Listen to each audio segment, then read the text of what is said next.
Depuis la nuit des temps, l'homme a toujours aimé se poser cette question. Sommes-nous seuls dans l'univers? Et jusqu'à présent, il faut bien l'avouer, nous sommes obligés de regarder la vérité en face et de se dire que oui. Enfin, jusqu'à présent. Et oui, on va parler de la vie sur Vénus, mais d'abord, j'aimerais faire une petite entrée en matière afin de partir sur des bases saines. Ces dernières années, l'espoir d'un jour trouver de la vie dans le système solaire est de plus en plus important. Entre les possibles lacs souterrains martiens et les océans souterrains d'Europe et d'Encelade, les possibilités ne manquent pas au sein de notre système solaire. Certes, cette vie est très probablement primitive. Trouver une simple bactérie sur Mars serait, déjà, un pur miracle.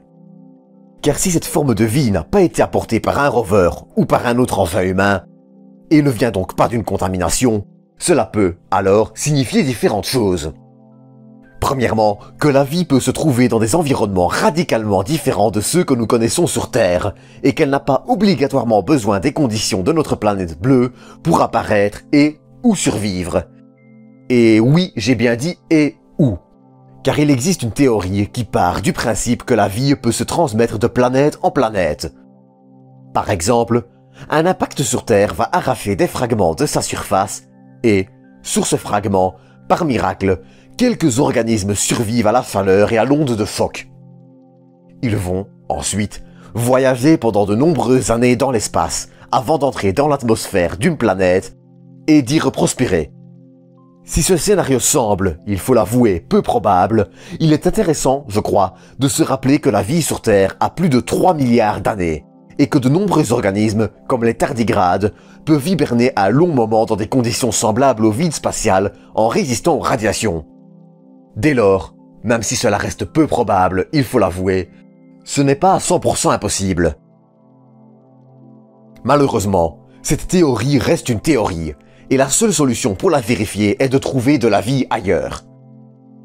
Si cette vie présente de très fortes ressemblances avec celles que nous connaissons sur Terre, comme avec certaines bactéries extrémophiles, et qu'elle partage une partie de son ADN, alors c'est que la vie terrestre et extraterrestre ont une possible origine commune, puisqu'elles partagent un ancêtre commun. Et pour trouver de la vie, il y a deux méthodes. Soit de réaliser des études sur le terrain, comme le font les rovers martiens Curiosity et bientôt Perseverance, soit de rechercher des traces de composés chimiques pouvant être une trace du vivant. Ces traces peuvent être, par exemple, du méthane, comme on en découvrit récemment sur Mars, même s'il peut aussi bien être émis par des bactéries que des sources hydrothermales ou d'autres événements géologiques. Pour trouver de la vie, on va donc rechercher des conditions qui ressemblent, au moins de loin, à celles dans lesquelles nous vivons.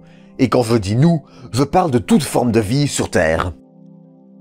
Tour à tour, Mars, Europe et Encelade font ainsi parfois parler d'elle. La plus discrète dans cette histoire, c'est notre voisine Vénus. Jusqu'à ce 14 septembre. En effet, la Société Royale d'Astronomie, une organisation britannique, a annoncé la découverte de phosphine, un gaz toxique dans l'atmosphère de Vénus.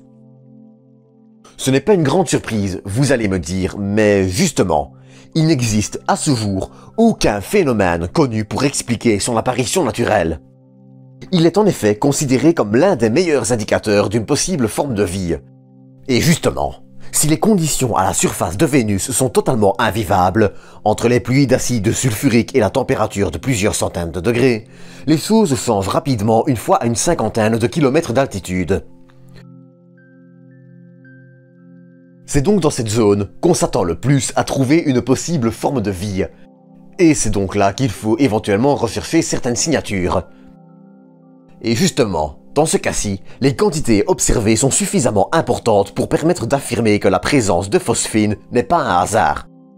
La détection, réalisée par le réseau de radiotélescopes ALMA de l'ESO au Chili et le télescope James Clerk Maxwell à Hawaï, est la plus sérieuse piste pour une possible vie extraterrestre. À 50 km d'altitude, l'atmosphère de Vénus, principalement composée de dioxyde de carbone, atteint une température de 73 degrés, qui chute même à 27 à 55 km dans sa troposphère.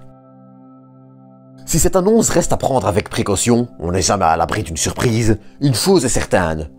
Il va maintenant falloir étudier cette découverte et envisager toutes les possibilités envisageables qui pourraient expliquer la présence de phosphine. Car, si la présence d'une vie bactérienne est la meilleure explication à ce jour, comme toujours avec la science, on n'est jamais à l'abri d'une surprise. En tout cas, cette découverte dans l'atmosphère de Vénus est la meilleure piste pour une possible vie extraterrestre.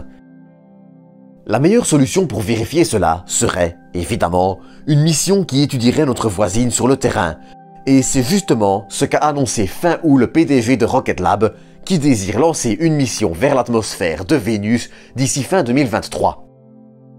Par ailleurs, n'oublions pas non plus qu'il y a encore moins d'1 milliard d'années, il y avait encore peut-être de l'eau liquide sur Vénus, et que la vie aurait très bien pu se développer à cette époque avant que la planète devienne inhabitable. Elle aurait ensuite réussi à survivre dans les hautes couches de l'atmosphère de Vénus. On retrouve, par exemple, sur Terre, de grandes variétés de micro-organismes dans les nuages, emportés par l'évaporation de l'eau notamment. Dans tous les cas, l'actualité sera très intéressante à suivre de ce côté, et soyez certains que c'est ce que l'on fera. En attendant, j'espère que ce petit épisode spécial vous aura plu, et je vous dis à bientôt pour une nouvelle dose d'espace.